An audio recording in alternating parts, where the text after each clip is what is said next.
we didn't do a study of these things, but people there seem reasonably happy and content. I didn't notice much deprivation. Howard, is that a fair statement? Yeah, that's real fair. It was. I was really surprised by the beauty of the city, and in many ways, I think it's a good partner for Burlington because the pace of life there was pretty similar to here. People were very open and friendly. I guess one of the things that surprised me about the Soviet Union in general, all of the cities we were in, was our ability to move around on our own, particularly in Moscow and Leningrad. Most of us broke away from the regular tour and just went off on taxi cabs, subway rides, and we met people, we looked up people who were friends of friends, we visited people in their apartments. Were those visits unsupervised at all? Totally unsupervised. In fact, some of us met with the people who you could really think of as dissidents who were unhappy with life there, and other people who were pretty satisfied.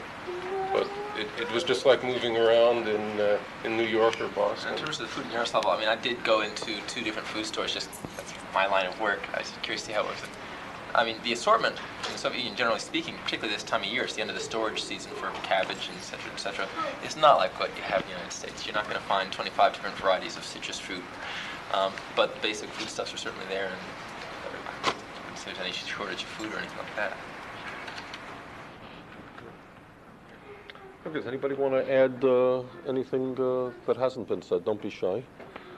Yeah, I'll add everything. On that article that you're talking about, I think it referred to the approach of Yaroslavl as being something, the equivalent of going to Paramus, New Jersey.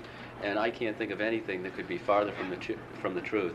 The only town I can think of that's as pretty as Yaroslavl is Burlington. It's an awful pretty place. There is housing on the outskirts that lack what we would consider normal plumbing, but in the city the housing is pretty.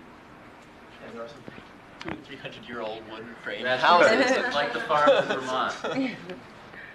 Where do you think was accomplished as a result of this? I think a lot was. I mean, I think, and I feel this is strong.